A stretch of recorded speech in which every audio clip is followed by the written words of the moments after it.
Don't have that face, Kay.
Welcome to the State of a Woman. I'm your host, Catrice, and I'm here with my awesome co-host. I'm Kay, your realtor, your entrepreneur. I'm here to help you with all your party needs. And I'm Ange. I'm your activist. Welcome. It's so nice to see you ladies tonight. And so we just had Mother's Day on Sunday. Happy belated Mother's Day to all the mothers out there. I hope you guys had an awesome day. I hope that you were showered with love and gifts and money and everything nice that us moms deserve. How was your Mother's Day, ladies? It was good. My Mother's Day consisted of Saturday, my daughter made dinner for us. And Sunday she did brunch. So they know that's so nice. My love language and what I love is my stomach. I like to eat. So my husband brought me, got my car. I got tints on my car, so I'm not in a fishbowl no more with my new car. So I was excited about that.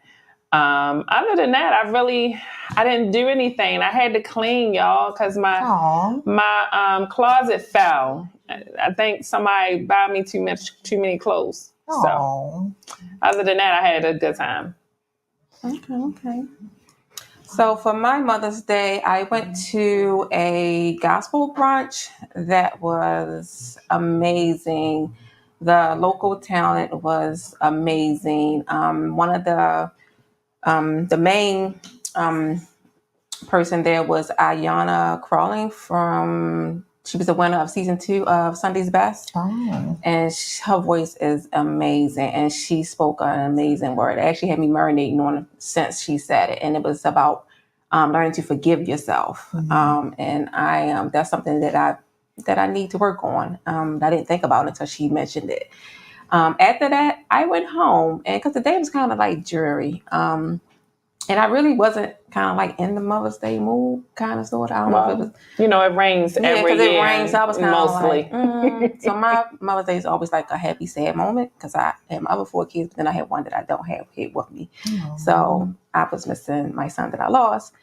So I went home afterwards, and then I watched Pretty Woman, which is one of my favorite movies. And Richard Dreyfuss is still. Oh, it's Richard Gere. Richard Gere. Richard Gere. Yes, he is nice. He can get it. He still can get it. And after that, I think that's all I did. And I got extra perfume. And I'm usually real extra every year. And my kids just wonder why they never gotten the long text message like just what I want. And it's always something they really got to put together and get because I'd be extra. But I really wasn't extra this year. I just want perfume. And of course, I sent them a list. And one of them said, she was talking about, ma'am, that first one, you only getting one.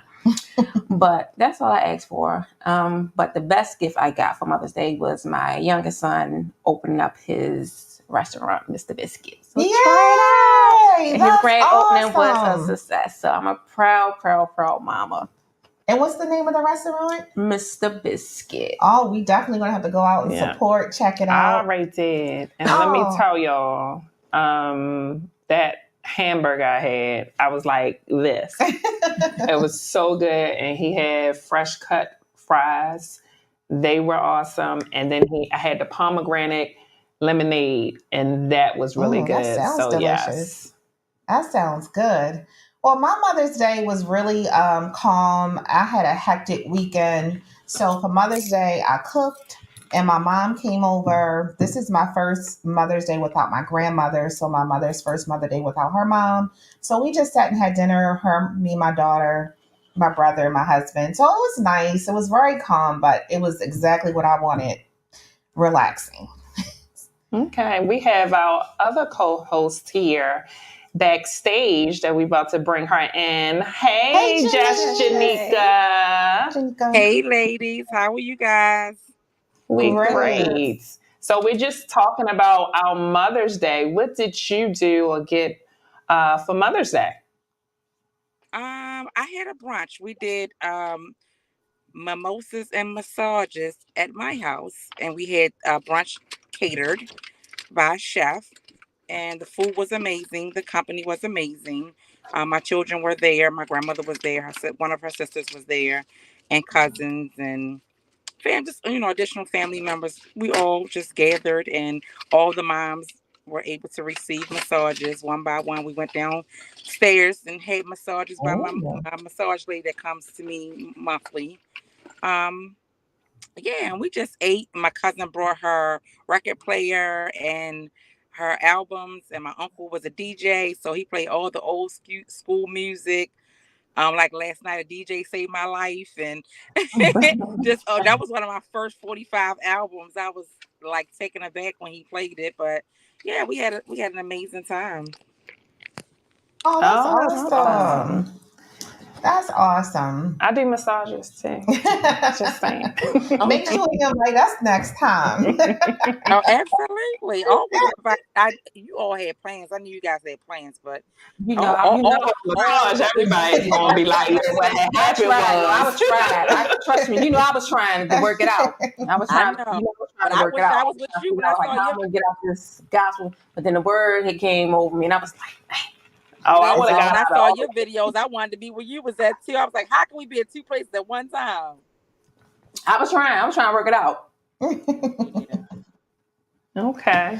Well, that's awesome. I'm so glad you guys enjoyed your Mother's Day. And, we do have some friends that's a first time mom, like Kim. She's not here tonight, and some other friends that's first time mom. So, as veteran moms, what would be some tips and advice that you would give to a new mom?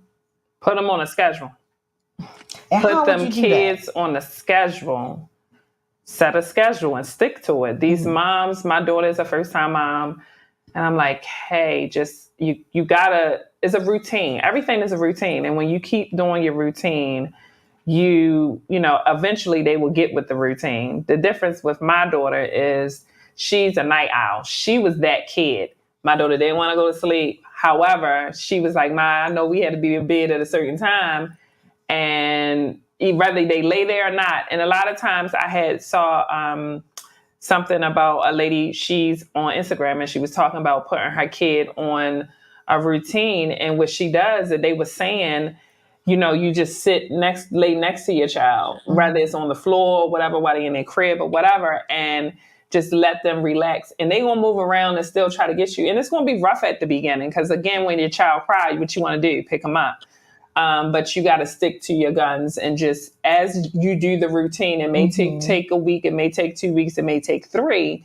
But trust me, when you have that child in the bed at a certain time, and you can have your time, for me, wine time, it's everything. So my thing is put the child on the schedule so you can have some me time, so you don't feel so stressed. And that I was going to be my agree. tip. My tip was going to be to I piggyback on that is self-care. also would Wait a minute. suggest. Say that again, Janika. I'm sorry.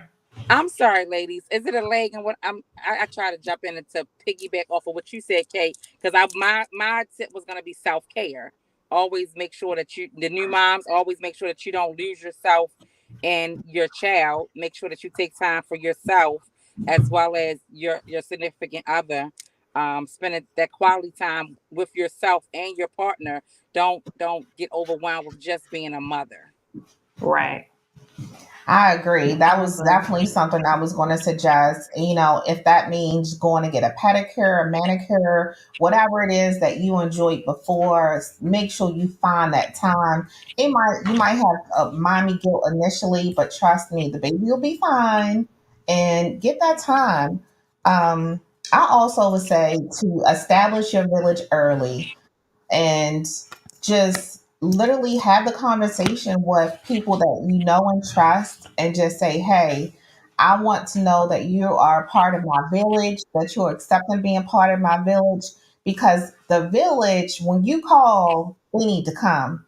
I always tell my friends when they were first time moms, you can call me anytime, day and night. Just say, I just need you to come. I'm coming. You may not have the words to explain why and what to do. They'll know when you say, I need you to come, moms will understand and we'll be there to help support. Good advice. For me, my advice is to love on your kids, um, and be mindful and of what you say and what you do and who you have around your kids, no matter the age. Even as an infant, like kids pick up on our energy. So even though we think that because In utero, we had something going on with our relationship, or they get that energy, they pick Yeah. up that energy from us and they carry that on, and be mindful of what I learned as an adult now. Like, you are molding them to be adults, and so what they lack or what they get is going to be who they are as an adult. So then Hmm. it's going to make them have adult problems. So I say love on your kids and just be mindful and of like what you say, what you do, your energy before you're around your kid. Just be mindful of that, because they're like sponges. They absorb all of that. And much as we try to keep things away from them and hide things from them, they pick it up. Like, we carried it for Hmm. 9 months. I agree. It's a bond. Once they cut that umbilical cord, that doesn't cut our bond. Like, they pick up our energy, especially as moms. Like, they pick up our energy.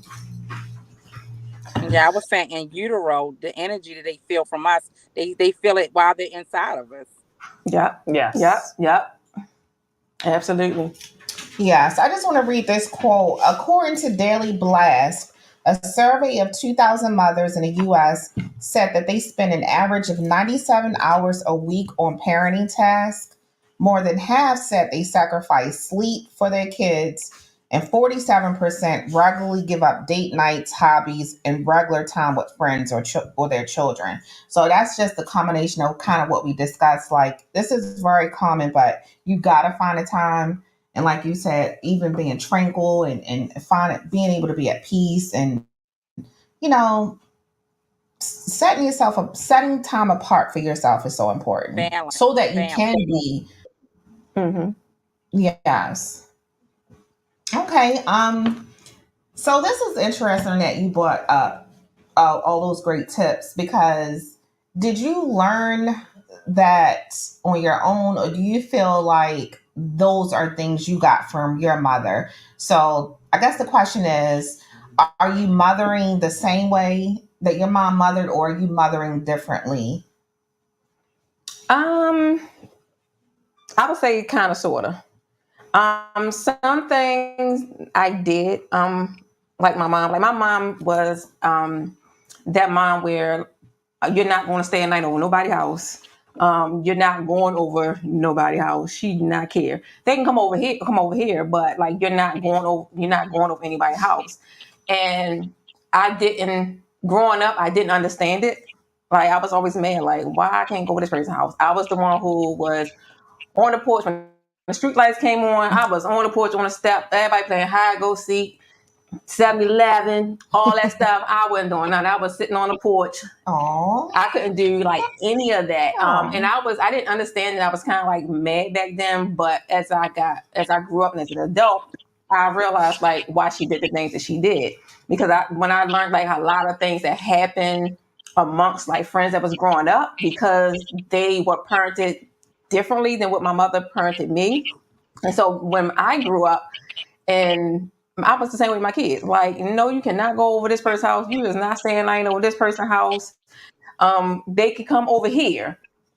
But you're most definitely not going over anybody else's house. That was me because I know what's going on in my house. So I know what I'm going to allow, what I'm not going to allow. And I was a present parent because I was a stay-at-home mom. So I was there. But everyone is not like that. Right. So I was not, absolutely not. My kids were not going to stay in that old nobody house.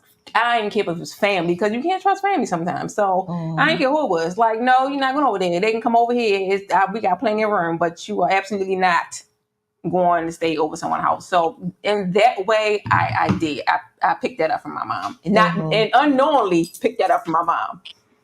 And of course, my kids understand either just the way I was, but then when they grew up, they understand, right? You know why I was the way I was. I think that for me, I definitely picked up the sternness that my mother raised us with. Unfortunately, I realized that didn't work for my daughter. I only have one child. So, children are different, and what one child could tolerate, another child may not. Mm-hmm. Unfortunately, I learned later that sternness didn't really work so well for her. So I had to learn to be softer. Another thing that I definitely had to learn was I had to learn to be affectionate toward her. My mother wasn't physically affectionate with us. Not that I remember. We were little kids, maybe, but as we got older, I don't really remember my mom being very affectionate. And that's something that I had to learn. My daughter always wanted to hold my hand and hug up under me. So initially, I used to be like, sit up, stop, move over. Like, what are you doing? But I realized, she was very different from me. And so just learning that adjustment to be more affectionate toward her. And that was actually a challenge for me. It really was a challenge. I could go deeper, but let me see what Kate wants to say. What I learned from my mother is how to be a mother. I learned from my mother that you sacrifice whatever is needed to be the best mother you can. What I always tell people, you don't get a book to learn how to, take care of your kids every day. They have these books out here, but honey, I'm talking about real books. Okay. The real situations, every situation that come about. You don't have that to say, this is what you do with this situation. Jesus, please let that be. So I just, you just never know. I'm sorry, I lost my train of thought. So what I was about to say is, I learned that from my mother. I sacrifice everything for my kids. I'll eat last if they got to eat. I may not eat at all if they had to eat. Also, with my kids, with my mom, I learned that you don't allow your kids to go everywhere because you can't trust everybody. She was very strict like that with us too. And I was like that with my girls because you just like you said, you can't trust people. I remember before I had kids, I told my mother, I'm not going to fuss at them. I'm not going to beat them. I'm not going to do what you do. And my mother said, okay. And when I had my kids, she was like, oh, why you yelling? Why you raise your voice? And she, to this day, she would like, remember what you said? And I was like, yeah, I did. I remember what I said. But just the loving person she was, my mother, did whatever was needed to make sure that me and my brother was good. I had both of my parents up until I was about 13 years old. So when my father wasn't around as much, my father was a truck driver, so he was over the road. But my mom still made sure things was going on and made sure we were good. Mm-hmm. So that's what I learned from my mother, just being a mother. And it's different these days with some moms, but that's a whole nother topic. Janika, what you?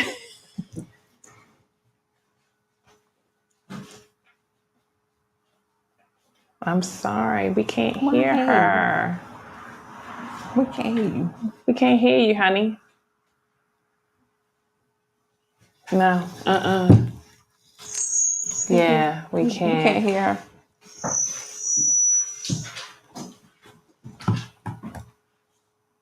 No, she opened her door and closed it.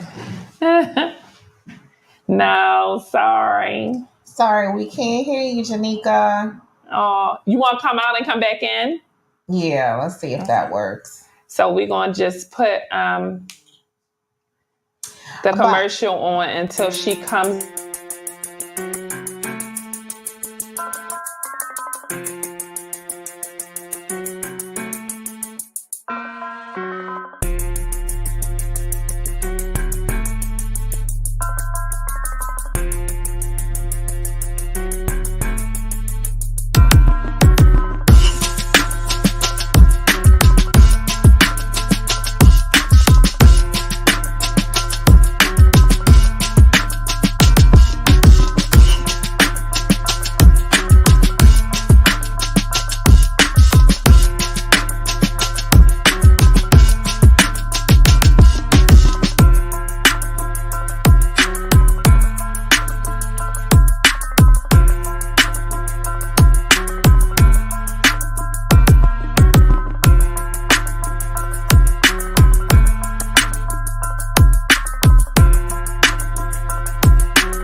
all right, welcome back. So we're gonna see if we can get Janika back on.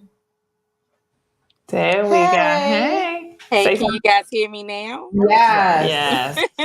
Okay. Little technical difficulties. That's what happens when you're dealing with the internet. But what I was getting ready to say, it's a little more heavier for me. I can probably say what I learned from my mother. I did opposite.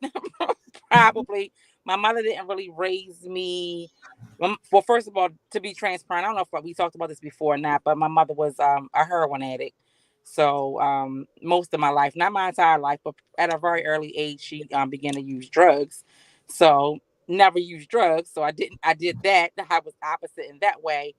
But I was also the baby. I was the youngest daughter of my mother's children. Her three daughters. I was the youngest. So when I was in her presence, I don't know if it was guilt or me being a baby, but I was spoiled. Like, she gave me everything that she could possibly give me, as far as financially and allowing me to have my way. Um I think because she was felt guilt about getting high. So my grandmother was more of a mother figure to me, more of was a mother to me versus my mother, um, because of the drug addiction. But one thing I think that I got from both my grandmother and my mother was the spoiling part. Let me pretty much have what I wanted. I didn't need for anything when I was with my grandmother, but I also didn't want for anything either. So with my children, that kind of spilled over. My children were, but in a good way, because I used to have tags on my car that said the brat. Speaking of my children, the brats, because I called them the brats, but they really weren't brats. They really were spoiled. They weren't bratty. They didn't, pout and stuff. I did. I was a brat, but my children were spoiled. They were very much well mannered, but they expected a lot because I gave them a lot. I don't know if I'm gonna take that back. I don't know if they expected it, but I gave them a lot with the financial stuff. At an early age, I was similar to Catrice with the lack of affection. Not that I didn't push them away. It wasn't weird. Nothing weird happened with them trying to push up on me. I didn't push them away, but I didn't outwardly display affection towards my children when they were little because I did not receive that as a child. I knew I was loved because of the way that my family treated me. My mother and my grandmother treated me, but they weren't like touchy feely hugs and kisses. I love yous. Those things never happened, not to my recollection anyway. It wasn't until I was an adult and I had my own children and I started to tell my children that I loved them, and I started to tell my grandmother I loved her, and then she reciprocated. Now it's like, every phone call, every interaction is always I love yous. But I think the spoiledness is what I got from my upbringing. I definitely spoiled my children.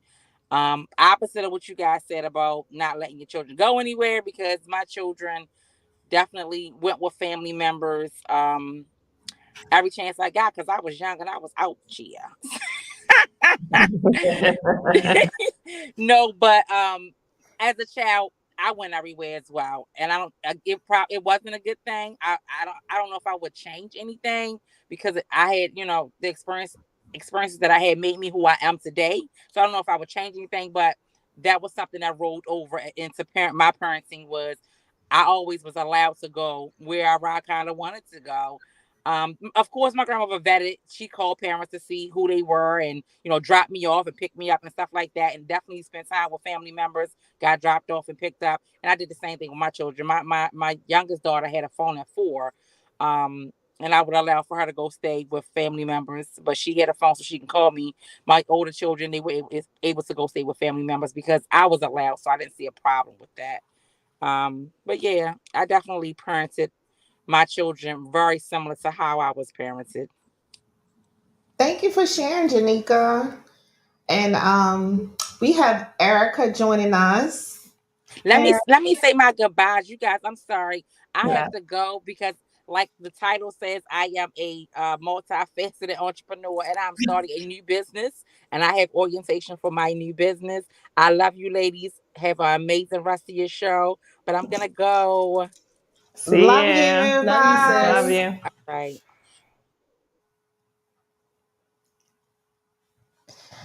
That was very interesting. I'm sorry, Erica. Did you want to share something? No, I just know you were talking about like how do you raise your children different than what you were raised. One thing that my mom that I do different. Well, one thing that my mom instilled in me that I still exemplify to this day is I've watched my mom. My mom was married, but I watched her be a provider while she was married. So I've always been a go getter. I never depended, being a single mom, I never depended on someone else to take care of my child. I always made sure that I could bring up the front and the rear. The one thing that I do different is younger, we used to get beatings and stuff like that when we get in trouble.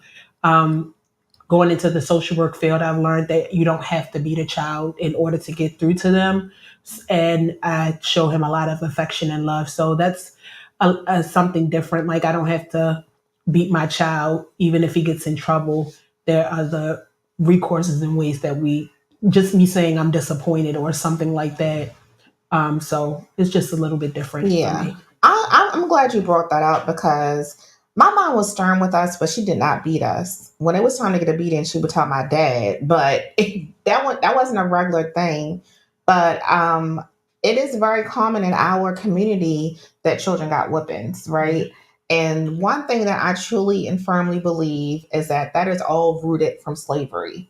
Because when we were enslaved, Black children had to learn that they were slaves. They had to learn their place in societies. So, as mothers, we were the ones to discipline our children, or they were the ones to discipline the children to get them in line so that the masters didn't have to do it. So, they would discipline them, get them in line, and they did it as lovingly as they could, I believe. But yeah, it had to be stern because otherwise, it was a harsh society back then. And unfortunately, that stern, those beatings, it passed down generations to generations. We heard things like children are seen, not heard, and all those types of things. So I'm so glad that our generation have broken away from that cycle that's rooted from slavery, because it really harmed our community more than anything. And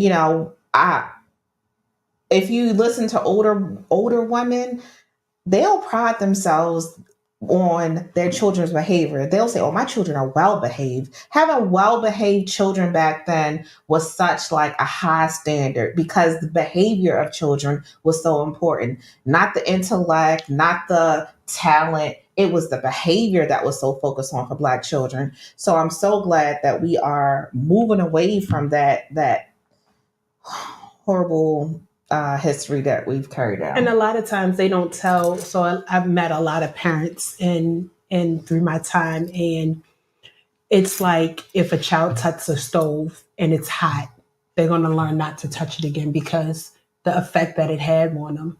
But if a child gets chastised or beat for doing something and they just get a beating, like I'm going to beat your A or I'm going to beat your butt, and not explain to them or teach them why this is why. So you're beating them, but you're not teaching them why this is not, I'm asking you not to do this, or why these are the repercussions. So it's like there should be a life lesson in discipline. It shouldn't be a learned behavior. If they do something wrong, just beat them, or don't do that, or because I'm your mother, I say don't do that, or because I'm your father, don't do that. It should be a lesson on why and giving them a reason why. Because when I was younger, beating me and not telling me was just making me wonder, like, well, now I need to see this thing out. If all I'm gonna do is get a beating to see why she don't want me to do this, it must be a reason. But I want to know because nobody's telling me. Oh, you were a daredevil. No, that wasn't me. But what I will say is every child is different.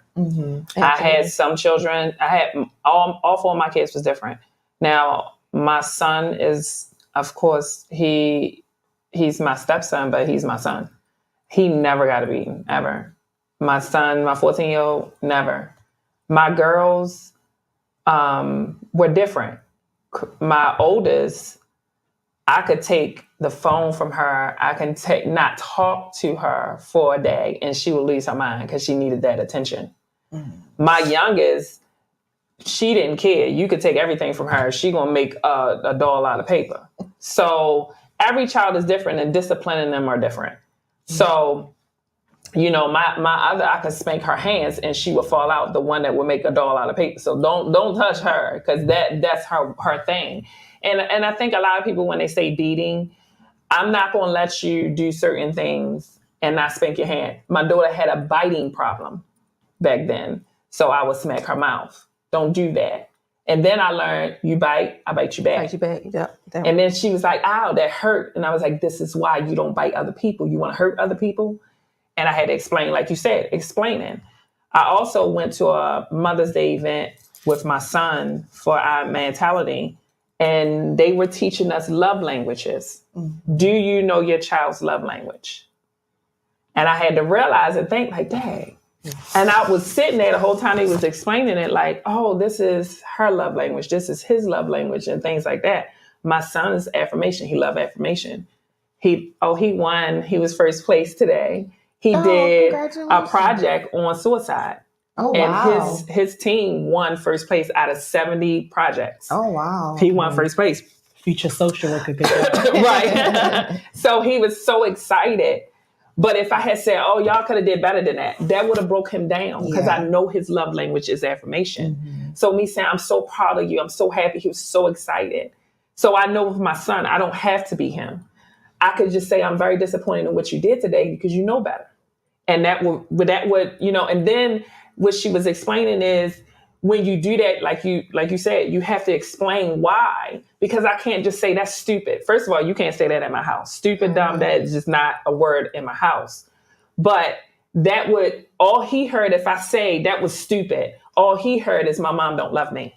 And then, you know, and I didn't realize that until the therapist was there explaining that to us. And a lot of moms there that day had that aha moment. Like, wow, even though I never used that word, I could say something like, why the heck did you do that? You know what I mean? And then I noticed my son here shut down. Instead of saying, Jalen, you know better. What made you do that? That's how I should have. What made you think that was okay? Why did you do that? And he had to explain to me. And sometimes I do that now, and then he'll be like, "Ma, you know that, right? I don't even know why I did that." So, but like when we were talking this week, when we were on the phone this week, I said something like, "I'm a new mom," right? So we were all laughing, but I still am a firm believer that we're still all new moms because unless you have multiple kids, like for single parents, I say I'm a new mom. Only because I have a 17-year-old, but every year he turns, I'm new in that age. And there's something different that happens. I think like every 17-year-old is different, but it's things that I can relate to with other parents that have 17-year-olds that have like 3 or 4 of them, then I'm like, okay, this is why he's doing this. So sometimes I have to catch myself and like, okay, let me connect with somebody else that has a 17-year-old or has an older child, because a lot of times I know sometimes when mine does something, I'm like, what is wrong with you? And then it's not like, instead of talking to him, because it just shocks me, because again, I always say who you send to school is not who's in your house, and they have different personalities and who they are. So I'm not going to be the parent like, my child is this. Like, so when I step back to say, what is wrong with you?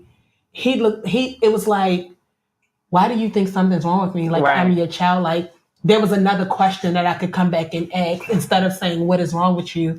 I could have said, what made you do that? Or what made you give you the idea to do that, and talk about it. So it's not about like what we say to children, is how we say it and how we phrase it, because it's molding them. And I'm learning now too, raising a son is hard because men get it the hardest. And I've never seen it, because now that I'm raising one, I'm like, they have the hardest burden in society. So I'm like, I know he wants his independence, and I know he wants this. So it's being a single mom, I'm just learning to find better ways to approach and talk to him, because, what I do now is how he could potentially be in a relationship. So what is wrong with you? As soon as he get in a relationship and his girlfriend do something wrong, it's like, or his wife, well, what is wrong with you? And that could be taken so many ways. So we just have to really be careful on both spectrums on how we talk to our children, whether it's male or female.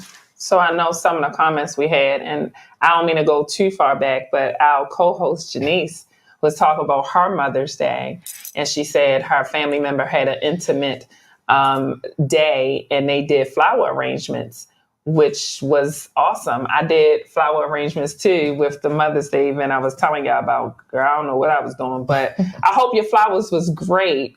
And then she also said she absolutely do believe that beating your children is not necessary to discipline your children. And she also said behave children was essential back then, which it was. Your mama would be like, look, let me tell you, when we go in this store, you act up, you won't deal with me when I get home. Everybody knew that. And then she said children are people too, and they have feelings. We also have someone that said, what is the history lesson? Don't beat your children. Was that a history lesson? Don't beat your children. I don't know. Was it? No, I think that was just pretty much an opinion, like that, to each his own. Like Erica said, like every child is different. And like you said, like some children you can take something away from them. Some children, that pop on their head may be what they need. So it's like each child is different. Like for mine, it was all different. Like I most definitely corrected my children. I most definitely did. I was that mom, and they know it. But my children were always well behaved out in public. I was the mom that when we went to church, my kids sat on the row with me. I had 5 kids. 3 was on one side, 2 was on the other side, because I need to be in arm reach. So if I need to reach out and touch someone during the service, I'm reach out and touch someone. But I didn't have that problem. My kids were the only kids in our church who sat with me. Like we had 2 rows that was in the back where all the kids sat at, and it was actually like they actually sat like 2 rows behind me. I always sat in the same pew every Sunday, me and my kids. And so the kids will be back there like talking, doing whatever. And they know, oh, it's Sister Angie, because I'm the one. Yes. I'm turning around like, is it a problem? It's a problem. Absolutely. Whatever. Oh, you must say, you need to go over there and sit with your mother. And then when they go on over there and find their mother, their mother turn around and be like, because you're not gonna sit over there and get the word uninterrupted, and then I'm sitting there with your child over here. No, go on over there with your mother and have a seat over there with them, because I'm keeping mine. So you need to do the same thing. Your kids back there playing, doing whatever it is. I'm here to get the word. So your kid bad. That's why you got him over here. Like no, if you don't want to, I tell them all the time, if you don't want me to say something to them, don't let them sit over here behind me, because they're not going to sit behind me and do whatever they're going to do. Yeah, they ain't play with Sister Angie. Somebody said, oh, it's Sister Angie. Then somebody said, when I was growing up, I'd rather get a beating than punished. so he can go back. You know, they had to go back outside. I was given. If I was given a choice, he would have took the beating over Beatings didn't work for me. I got the punishment. But that's what I'm saying. Everybody, again, a lot of people was like, "Do I want to be punished for a week, or would I just accept this beating for a few minutes?" And some people was willing to take that beating for a few minutes. I never had my parents, I never had a beating and I never was punished. Like, I was good. Lies she tell. That's because she bad now, but go ahead. That might be what it is. But no, I never had a beating and I never was punished. I remember one time my aunt had called herself, I guess, disciplining me, because what had happened was, do you know the cars that make the music or whatever? Mm-hmm. So it was over my aunt's house, your mother-in-law. Mm-hmm. And I don't know who bought her that card or whatever. But we was young, like this was like a new thing back then, whatever. So I want to know. And that was a very expensive card back then for them. So I want to know, like, why. How's the plan? What's happening? So, I'm kept like this. Right. And then, it broke whatever agent told. My cousin told. And so my Aunt Estelle called herself like popping me. And then she was heated because I didn't cry. Because I was like, what you do? What's that for? Yeah, right. I'm like, okay. But I'm good because I found out how the card work already. So I'm like, all right, like you popped my hand, whatever. Like, but she was in her feelings that I didn't cry. Like, cause I was like, cause I was looking at her like, how dare you?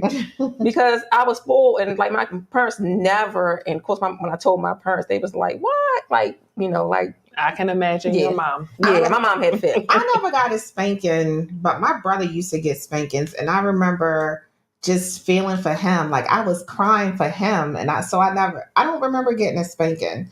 I do remember when I was 18 and my mother was saying something and I said something back. Oh yeah, y'all act like that. She didn't even give me a warning. You know how they be like, shut up before you get hit? There was no warning. And she smacked the S-H-I-T out of me. In your lips? My whole face. And now we got big hands. She got my whole face and it was so quick and hard. I was stunned and speechless. And I was like literally. Well, technically you wasn't a child. No, I wasn't. You was like, you was grown, thinking you were grown. My daughter tried that too when she was, I think she was 14, 15. And I told her to go upstairs and do something. And I said, don't you stop up the steps. And she walked all the way up the steps, and the last 3-4 steps, she boom, boom, boom. My husband said, I don't think you hit not one step. He said, I think you flew up the steps. I was like, what? And I just lost it for a second because I was like, how dare you? Mm-hmm. And I think they get little boys, whether they smell themselves for a minute. And I did too. My mom put me out when I was 18. I was 17. And I had just had my daughter, and she put me out, and I had to go live with my father for a little bit because I was smelling myself. Mm-hmm. So, I cut out a couple times. I was a little runaway. If my mother ever came on this show, Lord Jesus. So, like, I remember when cell phones first came out, and this guy had got me a cell phone, and she took the phone away from me, and of course, tussling, which I never condone that, like arguing and fighting with your mother, but I was one of those troubled teens. Yeah. And I called the police because I was like, I done went too far. So I called the police to come tell them to take me back in those days. So the police got there. And she said, number one, she's going to do these dishes. Number two, she's 16. She's in my house. And she can't have a cell phone. I don't care who paid the bill. And before she leave here, I'm going to drag her behinds down this basement and beat her behinds. Or maybe while the police was there, she drugged me down by one leg and beat my behinds. And then he was like, now you can take her. Back then when you call the police, they didn't do all of this stuff. They sat and talked to me. It was like, well, where you want me to take you at? Like going to a group home and stuff like they left me with her. Well, what I would say too is... They left me with her. Wait a minute. And then you ever get hit so hard in your mouth one day, I was doing something and I was like, all right, my mom. I said, all right, Patty. And she said, what you call me? Oh, when I tell you she hit me in my lips so far. Did it go like this? I felt the actual. You ever get hit by them out by your parent? You feel the heartbeat in your lip. Your lip was So like, but it was just, back in those times when in my age time, you call the police. They like, well, what y'all want me to do? This your mama. She providing the roof. They just first of all, they like, I'm not trying to get hit. I ain't messing with that lady. But the crazy part is, back then we were respectful. Back then when you walking in front of someone that was older, you dare not have a curse in front of the elderly. When they come, you like, you're not cursing. Today is totally different, and I think today the justice system is not helping these kids. They're really hurting them because I know for a fact that I have a family member that's going through something with their teen, and they called the police, and the teen spit in their mother's face. You know what the police told her? If you hit her, we will lock you up. And I told her I probably would have took that charge. Yeah, I did. Most definitely I went to jail. Absolutely. I would have said, I'm going to leave my bank card. all of y'all, like, Cousin, I'm going to leave my bank card up under the mat because I'm about to go to jail. But it's not funny. It's really sad because they allow these kids to do whatever. But then the crazy part is when the kids do something wrong, they want to come for you. But I can't control them. I can't tell them what to do, and they know this. Yeah. I went to my son's middle school today, and the kids was cursing like it was nothing. And I'm just like, I'm like, do you pretend I'm your mother here? But I am too. But the kid understand that the parents was there as well. See, I got a boot on y'all, so I can't. I'm a little. I didn't know what I had to do. But I was so annoyed that even with the teachers and the parents around, you walking around cursing. It's so crazy today. Because the parents are too busy trying to be friends. They're not. I'm not your friend. Literally. And we had to address people by Miss, Mr., Aunt, Uncle. Like, we had to address people appropriately. Not anymore. And the parents are the ones that's supposed to instill this and incorporate this in their children. And they don't see a problem with it. Like, they're like, what? So... Ethan calls me bipolar. He said, I don't understand you bipolar, because I said, I'm not your friend. He said, 1 minute, you like, Mom, Ethan, I love you. Sneak away. Why you ain't do this? Go in your room. You want to watch a video? You want to do this? And he was like, I just don't understand. I said, because I'm not your friend. You can call me your bipolar mother. One day I could be telling you to do something. In the next 30 seconds, I'm like, well, why didn't you do this? The third, in another instance, I'm like, well, let's watch a movie. He said, I don't know whether to hug you or run for my life.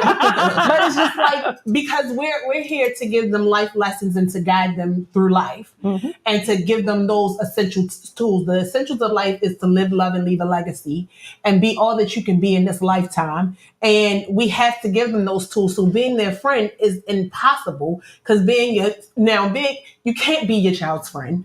You're their guardian, their guidance. You're not their friend, but you love them. And I think they get those things mixed up. Like, even like when now that I'm older, my mom is still not my friend. I call her my twin, but she's not my friend. She's still my guardian. She still gives me guidance. But now I explain to my mother, now that I'm in my 40s, these are your supportive years, not your providing years. You provided long enough. Now is your supportive years to support me with all the work that you've done with me and helping me through things, and to sit back and watch your children that are accomplished and doing great things. Let us take care of you now. Let us help out. Like, every time we go out, you don't have to pull out money. Every time we do something, or if I bring you something, she says, well, how much do I owe you? And I'm like, no, these are your supportive years, not your providing years, but it's still life lessons. And sometimes now I see myself, guiding my mom with the new era stuff, like what's going on. Yeah, like, my mom was just like, what is going on?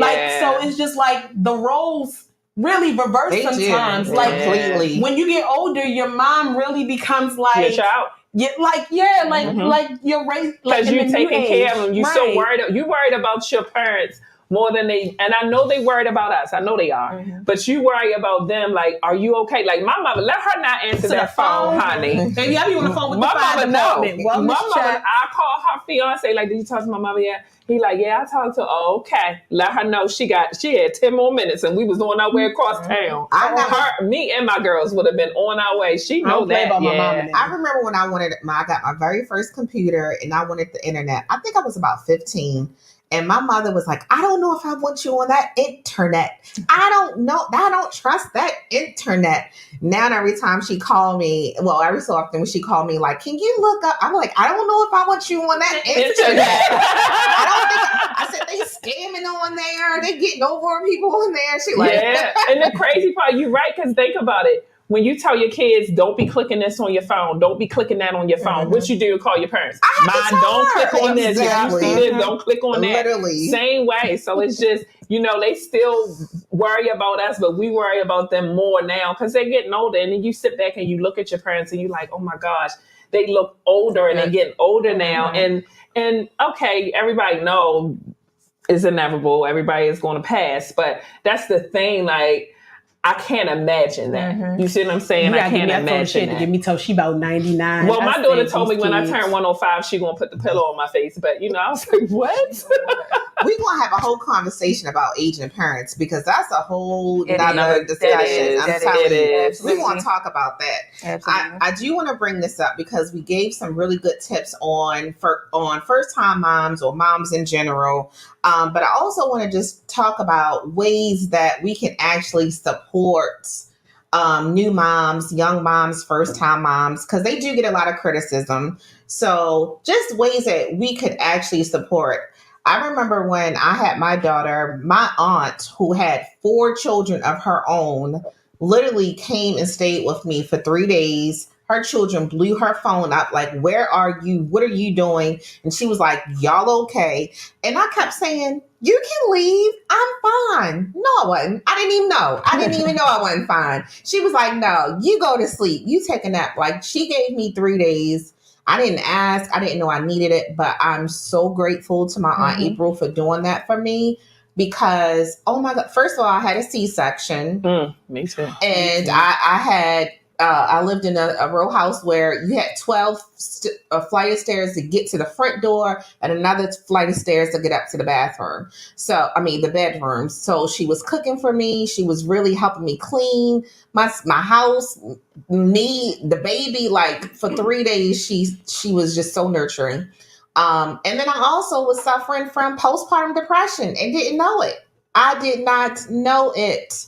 And I knew I didn't feel normal and I knew I didn't feel right. And we'll get into postpartum depression in a little bit. But I remember I said to a friend, I just don't feel like this is my baby. And she was like, what you mean? What you mean you don't feel like that's your baby? And her reaction from that statement, I was like, yeah, let me not repeat this to nobody else. They going to think I'm crazy. But in actuality, it was postpartum depression. But before we get into that conversation, do y'all have any tips or suggestions for how to support? What would you say to people that have family members, how they could support? Well, when my daughter had her child, well, I will talk about me. My mother made sure that I ate, because when I had my daughter, I was very young. She made sure the room was clean and it was beautiful. When her and my dad, got the room together, it was like a beautiful little nursery when I came home. I also too had a cesarean. I had a cesarean with all my children. But that first one, I swear, when I woke up or came out of whatever I came out of, I thought I had died. Because the pain was different. And I did also go through postpartum, but I went through postpartum with my second child. Just supporting them, like getting things together. And again, for the first time moms, is a lot, but when you a second or third time mom, it's even more, because depending on how far apart your children are, you still got to take care of them. And my first 2 kids was very close together. And my last, my babies my other kids was preteens and teenagers, and he was a baby, but it was like starting all over again. But then I still had to take care of them because they in school and they need help with stuff. So just the support, it takes a village. So that's the truth. I also went through postpartum depression as well. For new moms, is just letting mom help. Like everybody's been saying the same thing, keeping the room clean, helping you like get up every morning, taking your vitamins, eating, just doing the basic necessities. Because I had my son early. My son wasn't supposed to be here till March, and I had him in January. And I had a lot of complications because of what I experienced with, when we had the segment about uterine issues. So it was just like having the support system around, not being overbearing, just understanding where you are. Because I think even after having him, it was so funny. I had a cesarean and I didn't know what was going on. I went in and it was like, we got to take him. He turned the wrong way. So my mom, she was there and she came down and went into the room with me. When I went into labor, I was watching my sister's kids and I kept saying, Mom, in labor. And she was like, you're not in labor. So then I went to my godmother and said, I'm in labor. I keep feeling this pinch. If you was in labor, you wouldn't be talking. Mind you, my godmother didn't have any kids. So she was like, I'm going to take you down here. But if I get down here and you're not in labor, I'm going to make you catch the bus back home. That's how they did me. Oh, gosh. So when they found out that I was in labor and what was going on, she said, I just want to start over and I'm sorry. So they took me in the back and they went to go take Ethan. They told my mom, you're going to smell a smell. It's not like it's like open wound smell, but once you leave, you're going to be contaminated. So after they did the cesarean, I'm shaking and I was fine. The epidural didn't hurt. I was fine. I started freaking out when I tried to cough and couldn't cough. Girl. And you wanted while to I was on the Ooh. table, so I was shaking. And all I saw, Ethan came out, he looked at me, I looked at him. My mom, I started shaking on the table. They was like, we putting everything back. So my mom said, I'll be right back. I realized that she couldn't come back. So I was just left there. But it was a funny moment, but it was just like her being there with me every step of the way up until that moment, just reassuring me and telling me that everything was going to be okay. And then telling me what I was feeling wasn't wrong. Like, you shouldn't say, why do you feel like that? Well, what's wrong with you? Like, just that reassurance and making your feelings valid is really supportive to new moms, and taking the time to teach them and giving them breaks. Give them a break. Yes. So Angie, what was your experience? This thing, like my mom was there with me like the whole way, especially with my first daughter, because I was a new mom. Like I didn't know. Like, you didn't know what you were doing. You pretty much winging it. But because I'm loving and nurturing and caring, like I knew that part. But my mom, and then she's old school, so my mom was there like the whole way. So I got the breaks. But all my kids slept all through the night. But I still got like the breaks with my parents, my mom and my dad. So when my daughters had kids, and both of them had hard labors. My first granddaughter, her mother, she had a seizure. Never had a seizure before. She had a seizure like 3 times on the way to the hospital. They had to take my granddaughter. When they get there, they told me, if it comes to her with the baby, that they going to save my daughter. And I wasn't claiming that. I was like, they both coming out of this. That's right. That's right. And which they did. I had her godmother was in. Her godmother is a pastor now. Her godmother was in the waiting room, and her mother was in there having the whole service. So both of them come up out of this, and they did. My grandbaby 13 today. And then with my oldest daughter, who had my granddaughter, she had a hard pregnancy. She wound up catching CMV, that's something that a lot of people don't know about. And then she had my granddaughter, and my granddaughter was born deaf, and she has cerebral palsy, and she had seizures all day. So her and her husband, being new parents, this was extra hard, because she not only was she on a feeding schedule, she also had to have medicine like around the clock, and they was like exhausted. Yeah. And so me as a mom, like, I went over there and I stayed with them. And it was crazy because the first night I stayed with them, I was like, I got it. Cause they be like, she don't sleep. And I'm like, but she slept for me. I'm like, we out there watching Lifetime. And I was like, I got it. Y'all go ahead and go to bed. They don't understand. It's some grandma boobies. They don't understand. I said, I got this. Go to bed. Well, I lie to you not. They went back in that bedroom like it wasn't even 2 minutes. I ain't hear TV enough. All I heard come from the room. Yeah, They was knocked out. They was Mhm. exhausted. They was really exhausted. But yeah, I stayed with them. I was like, I got it. I just went there and stayed with them. They needed that break. Yes. Janice said be open to a support system. Yeah. And I agree. New moms, just be open to receive whether or not you actually take the advice, implement the things or not. Just listen to older, more experienced mom. Just hear them out. No one's trying to control you or make you do anything, but just hear them out. And before we go, I do want to actually read the definition of postpartum depression. It is a combination of physical, emotional, and behavioral changes that occur after giving birth.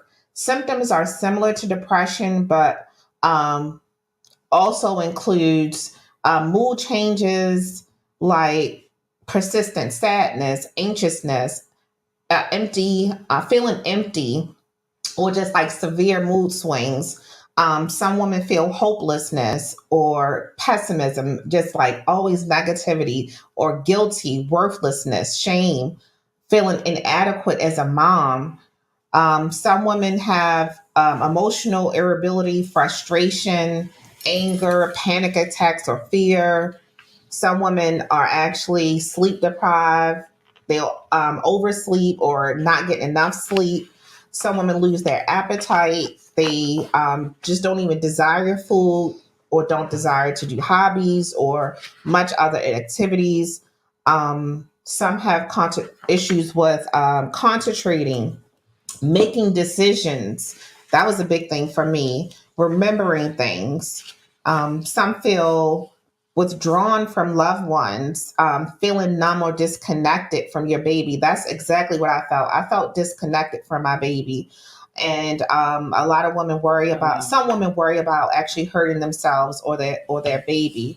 And these symptoms can last from months to years, up to 6 years even. So I just wanted to go over some of the symptoms because a lot of times when people have in the past talked about postpartum depression, they talked about the extreme cases of women hurting their babies. And I just want to put out there that it's not those extreme situations. It's more common to have these types of symptoms. And if you are feeling this way, some women have said they felt like running away. They don't feel like they're self. They feel like they're going crazy. I literally did not feel like my baby was my baby. So what we can do is in the future, coming up, our next episode, we could talk about postpartum depression, and that could be a whole nother episode. Okay. So we can discuss. We enjoy. And I most importantly just want you to say if you do feel any of these symptoms, please reach out to your doctor, your GYN, or even your children's pediatrician. Bring up these things. Don't be afraid. Don't be ashamed to speak out. If you feel any of these things, please say something to your doctor. And the social worker in me, like she said, if you are having this, reach out to your healthcare provider. There is a postpartum support international called PSI. It offers help or helpline. So you can call or text 1-800-944-4773 and online resources. And can you, Angie, let them know about the National Suicide Prevention Line as well? It's 1-800-273-TALK. That's 1-800-273-8255. And you have your local support groups and many community supports specifically for postpartum women. And we will work on posting that on the website for quick links. Yes. Thank you so much, ladies. This has been a really good conversation. Don't forget to like, share, and subscribe to our podcast. I appreciate y'all so much for tuning in, and we will see you next week. Bye.